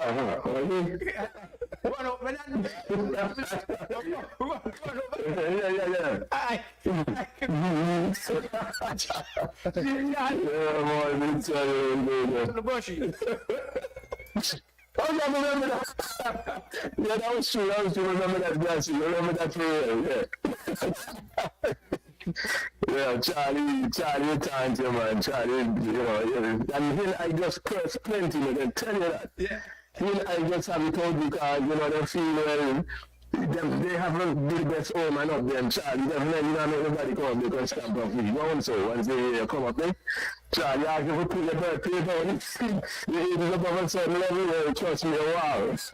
And you want another old man come up, they can go on and give them good. But men did you know come up there and be able to get good and we can court. Let me tell you, and when you sing that shot, they point there and you want to do it, like, take that. I think that and push it out of your face, so you know, you don't think that, so that'll feel you. You know, you're really a good guy, you know, you're going to get your body charged, you know. All I like to is that, you know, when you go to games and so Charlie now want to argue about playing. Let me tell you, Charlie, you understand his role, Charlie, understand that, you know, you don't really respond to the team. It's not like he's looking to get game if the coach does not see that, you know, maybe there was space for him in that particular game or whatever the case is. You know, Charlie, I want to mumble and grumble and say, you know, we don't even give him the playing. Charlie, come support you. He stay on the sideline and he support you, make sure you point out whatever it is you see that you're not doing and let you know what's going on. So he was, in a way, the assistant coach, when you hear he's out there on that line. But very much love the game, very much love to be a part of the Otters basketball team, and for that we definitely should, you know, pay that kind of tribute that we're paying to Charlie for his contribution. So, Hey, Noel, jump in here. Yes, man. Why don't What's going on, Joe? Charlie and Daddy? Daddy, all pussy for hot iron. What move car? Pussy for hot iron. And say that kind of say it. When you fade away, I didn't know you put on the bottom time. Say Charlie. Away the I saw that. Hey, that was the biggest one. He did the move, and he hit that. Charlie. What kind of move is that?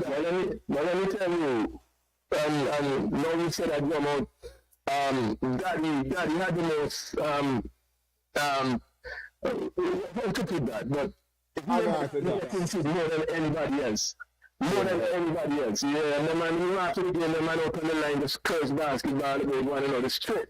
Who does it who have what and what he can know, what can do. You know, yeah, that's one age thing because we never really understand the bright when you hear Charlie say anybody look age will come up on the court, but he just wants to protect his turf, you know. So yeah, I think for that. But then that made the game up big, you know, and that made the afternoon that we go up there. That afternoon that we look forward to every afternoon, getting up on that court, seeing faces like Charlie, Daddy, and the other guys, and then, you know, everybody was just having fun, you know. So, But Charlie definitely will be missed, you know. It's just like 2 days before his passing, you know, we were talking, you know, me and myself and Charlie, you know, and never expect that this would have been the result today, but hey. So you said 2 days Such is ago, life. and you see him mention the shot you missed. You see him mention the shot you missed. Yeah, well, I'm guarantee he's still mentioning that shot. I guarantee you that. Because you know that even Charlie maybe on the street and chat somebody pass and he knock out lose one big game. And whoever they chat didn't even know their basketball, but Charlie just have to just always remind me. But that game, the whole game that we definitely should be behind the basket, but hey. That's overs for you. Never let me forget that. Overs for you, doing. That's overs for you. Significant win in the power, yeah. Yeah, at that time because Skillville dominate everybody. Very much. Right. But I don't know if you. I just want to reiterate something that Ian Francis spoke about. That I think we need to. Those are fun memories of Daddy.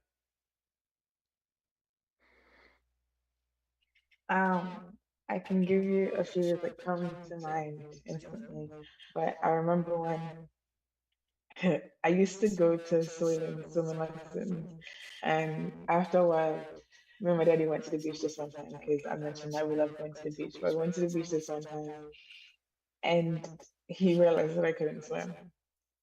And he's like, "Oh, what have I been sending you to swimming classes for? It's a waste of wasting my money." But eventually I went to a different swimming instructor and I learned how to swim finally. Every Labor Day we'd go down to Fry's in the fort, we'd go down to Fort James first, drive through, and then we'd go to Fry's and I'd make sure I get my crab and everything like that. And then he'd go back up to work afterwards, but he'd make sure that every Labor Day he takes me down there. I remember this one time at Sunnyside where I got injured because we were playing around and I had to get stitches afterwards. But I went to the office initially and the lady looked at it, gave me a band-aid, even though it was a very big wound, and sent me back to class. And I was in grade 3 at this time. And I had to use my sweater to sop up the blood because it was just bleeding nonstop. And finally, when school was over, my dad came and picked me up and he realized I was injured. He went to the lady and he was like, "What's going on here? Why didn't you call me?" And she's like, "I helped her." And he's like, "No, don't lie to me. You didn't help her do anything." But yeah, he was very serious about that. He probably didn't say it as nice as I am, but I remember traveling together, especially now, because we traveled together. But as he got older, I was the one that took care of a lot of the stuff when he was traveling. I'd make sure that he'd get from point A to point B. I'd make sure that his phone is turned on whenever he comes to the US. And yeah, it was just great because as soon as he come off the airport, somehow he'd get a call, or I'd make sure that his phone gets turned on. And I call him, and I'm like, "You okay?" He's like, "Yeah, I'm good, thank you." Um, by the age of 6 was when I finally came out to my crib because I stayed in there for a while, and I wouldn't sleep in my own room. At that point, I'd sleep right in front of my daddy every single night up until I was probably about 13, which is probably a very big age, but I stayed right in front of him in the bed every single night. And those are the things that I'll forever remember because my dad was like my best friend. There's a lot of people that would say, "Oh, you act like you have the last daddy. And I'd probably say, yes, I did, because he was mine. I had to share him with my siblings, but he was mine. I was the youngest, and I essentially got the last of him. So, yeah, on Friday nights and Saturday nights, rest in peace, Miss Lana, but we'd go down to the market and get some pork and the jerk pork and bottled coke, and every Friday and Saturday, enjoy that. Him getting up early for work on Sundays. Well, he got up early anyways at like 5 o'clock. But on Sundays, he'd get up early, extra early, make a breakfast, the chop up, the you know, salt fish, everything like that, and then leave it for me. And he'd be up at work by the time I wake up, and he'd call me and he'd be like, "You see your breakfast on the table?" I'd be like, "Thank you, Daddy." But it's stuff like that that I'll miss. I know that I've been in the US for a while, but even then, when I've been up here, like seafood was our thing. And when I was in Florida, before I moved on to Texas, we'd get seafood boils all the time. When he's in Florida and I'm not near him, he'd call me, "Miss Dal, order me a seafood boil. Miss Dal, order me this." But, you know, those things are not cherished. I called him every day. We spoke on the phone majority of the time because there's times when he didn't answer his phone because he either left it in his house or left stuff at the gas station. But I'd call him. Sometimes it was just to see his face, hear his voice, and tell him that I miss him. It's sad that I can't do that now, but I'm glad that the last phone call that we had, I definitely got to tell him that I love him. And every single phone call that, we ended, it was with, "And I love you." But yeah.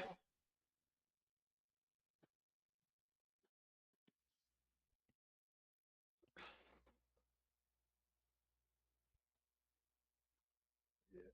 In terms of what I want to say in terms of memories, I know we kind of running a bit long, but it's for good cause. Now we finish at 12, but we can maybe give an extra 10 minutes. Now we finish 11:30. But speaking of others, Yeah, because of what the legend of Charlie, what you know for actors and stuff like that. As you said earlier, this is so true. When everything about actors, the three names are always called Fitzy, Robinson, and Charlie. So in terms of but I must tell Earl is a Robinson guy. Yeah, but Earl, in case, as I said, to show the community can't do the same. Right. There's no replacing Charlie. Community can't do the same. He be missed. He missed. Just can't. God was something special to utter in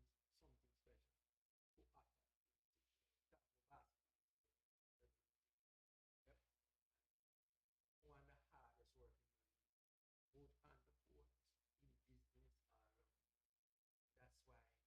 That's why it's so it's so it's so painful as to his demise. That's why it's so painful.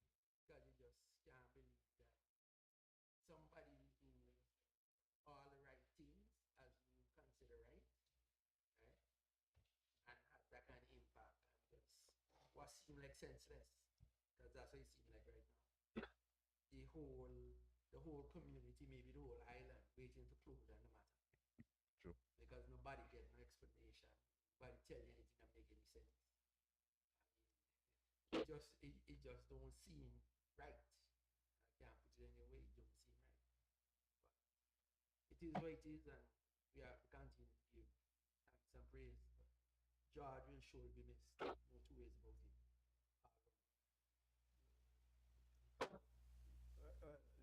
From my point of view, I hope the law enforcement come up with some kind of lead so they can go after. Because over a week now, and there's nothing. Nothing. Like this lead, that lead, nothing. And if this continue, it just might go down to zero. Like the investigation started at Charlie's home where he died and finished right there. No, that can't happen. That can't happen. I hope not. Can't happen. I hope not, Grant. Can't happen. Because the he worked with a group of people at night because he had the opportunity to close the place. And from what I gathered, there's no interview with none of them. And the investigation should start there. But let's watch and see. And I hope Grantley's right. I hope.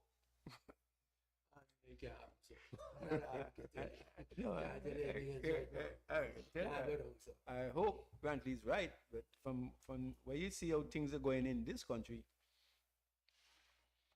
investigations are start and finish from, and if someone on the scene, and then right now people afraid to give police information because police are going to say who give them the information.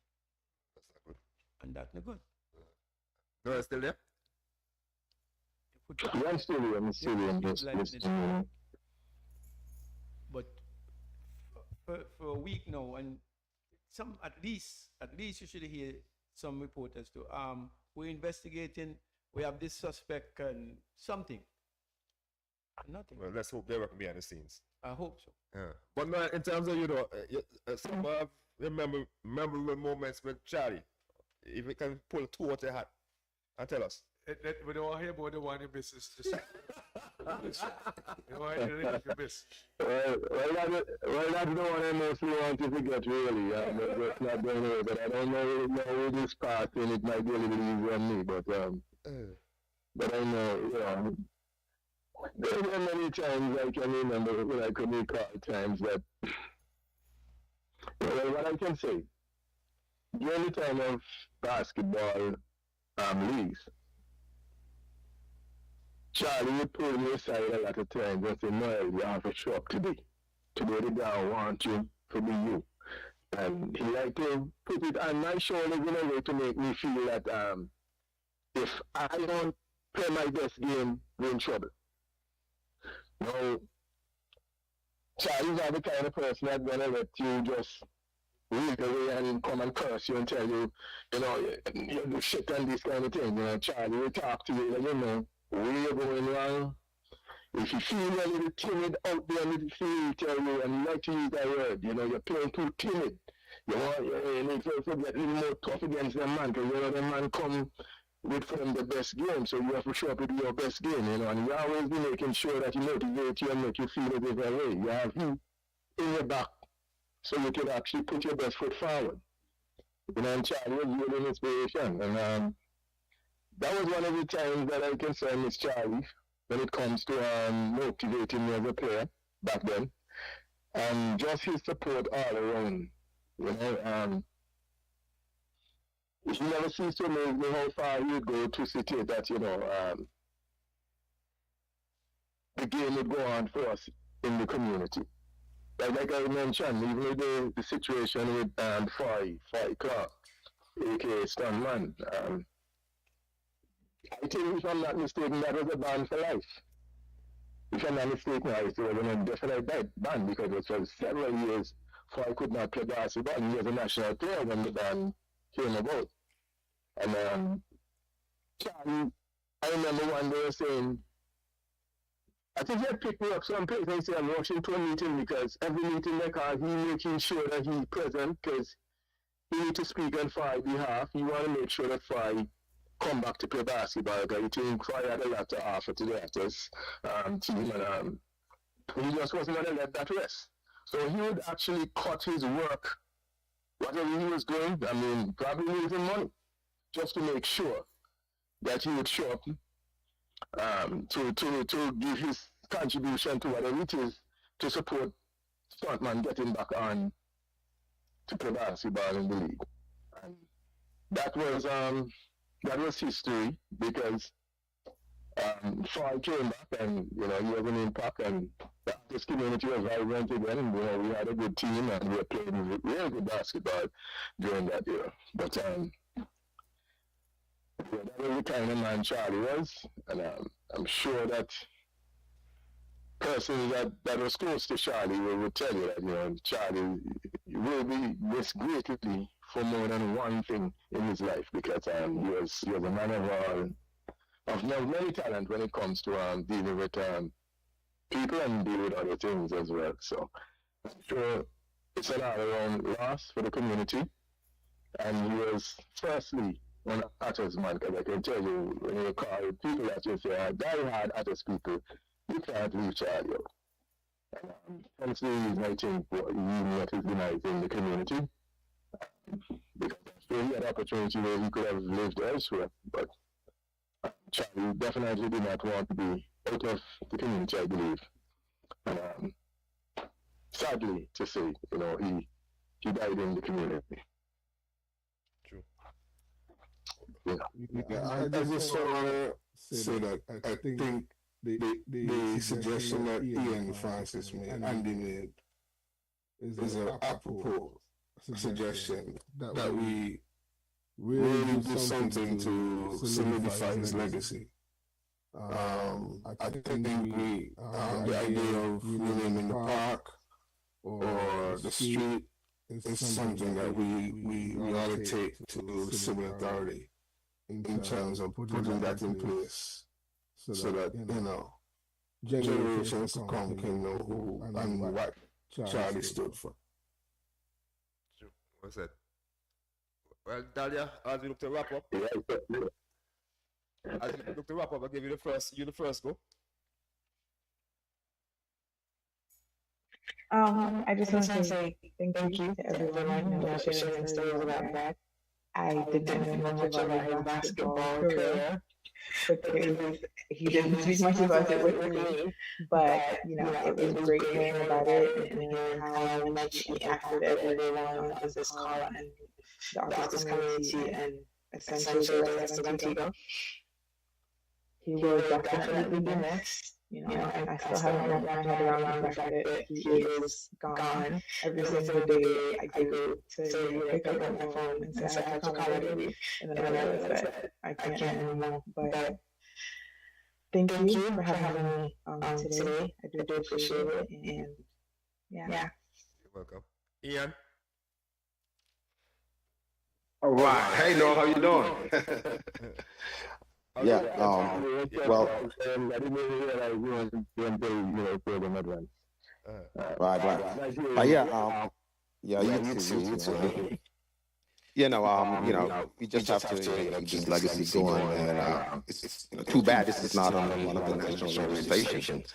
Because this is something that is worth listening to, not just by this small community group, but the larger community in Antigua. And I hope we'll be able to please, get some action and put something in place so that his legacy can continue to live on. And again, Dahlia, to you and your family, my condolences. Thank you. And Jomo? Your last again, to Dahlia and your family, condolences.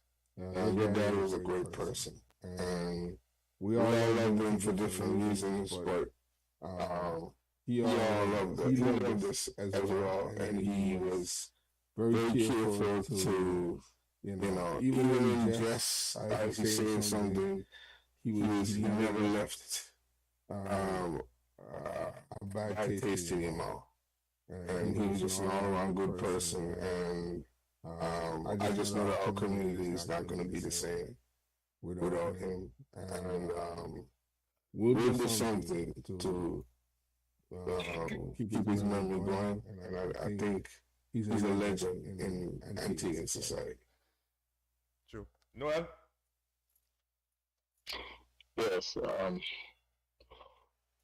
the name of Charlie George Barnes should remain very much alive in our memories.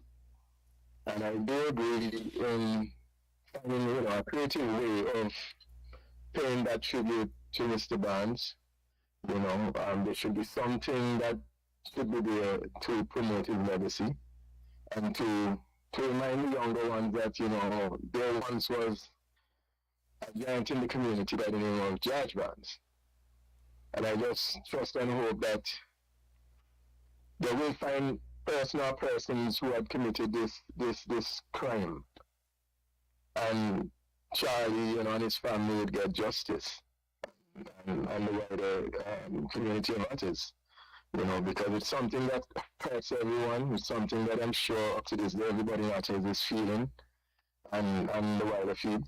But I just trust and hope that the police will do what they have to do, and let's bring these persons to justice. I mean, to the front, and have them, being tried for whatever it is that they have done to Mr. Barnes. And I'm just glad to be a part of this forum where we can pay respects and just keep memories alive of Mr. George Barnes. We'll go on, even though he's not with us, just knowing that he was once a part of us. So I would just like to say condolences to the family. We miss him, but I'm quite sure that God knows best, and I just hope that he's in a better place where there's just no more pain for Mr. Barnes, and we can go on and live our lives remembering that there was such a person amongst us as Charlie George Barnes. Well said. Bradley. Not much I can add to that. Rest in peace, George Barnes. We gone but not forgotten. Condolences to the family again. And I would say he's a real giant to miss. But I hope everything work out the best for the family. Rest in peace, Charlie. Teddy. Yeah. Everybody know, like I said, Charlie, we go way back, you know what I mean? And as a matter of fact, he lived east, so every time I pass the gas station, I would see gas station closed, and so I came drop in and say hi to a partner and chat, you know what I mean? So that to me the disheartening thing. So, but hey, like I say, everybody says, Charlie was dearly missed. Everybody, came in contact with him. That was Charlie, man. I was encouraging. That's Charlie. I was encouraging you to. He pulled me up someday in cricket. Yeah, every kind of super coach. Anytime this guy not doing good, so hey, but that to me was over his nature of things. You know what I mean? Over his man, they're gonna pull you up. So hey, like I said, Charlie made a great friend from small days. But I must tell Ian something that he said the national radio, but I don't think he knows that we stream on YouTube, Facebook, Instagram, Twitter. And had they known, in the Zoom too, but had they known that John was going to be here, we will go straight and back into the TV too. We'll go back into the TV. What they were telling the Joe about that? And the thing about our streaming, can I go and watch it and they play it and share it, So, but I understand Ian, you know what I mean? So, but had they known Joe was going to be, I'd say, can we stream something back in the back on the TV, you know what I mean? So there's two late people just came in a while ago. One from Patsy Matthew. She basically want to say thanks to us for a great tribute to a great artist, man. So you guys did a panelist by online. You all did a great job. God, she was listening and watching, and she's a great tribute to a great artist, man. Let his legacy live on in our hearts, and may he so rest in peace. Caswell James, he from just below Browns, he now live in Miami. He's saying big up to Charlie, my childhood friend, neighbor from Martin's Village. That body rock shop was legendary. So thank you, Caswell. I just want to say on behalf of myself, AC Poetry Online here, tribute to I want to say to the family, be strong. It's really hard to lose a man like Charlie. He is, as I said, everything that everybody said here today. I may start talking, I want to go cry, but I try not to, but it's a great loss. Have a good weekend.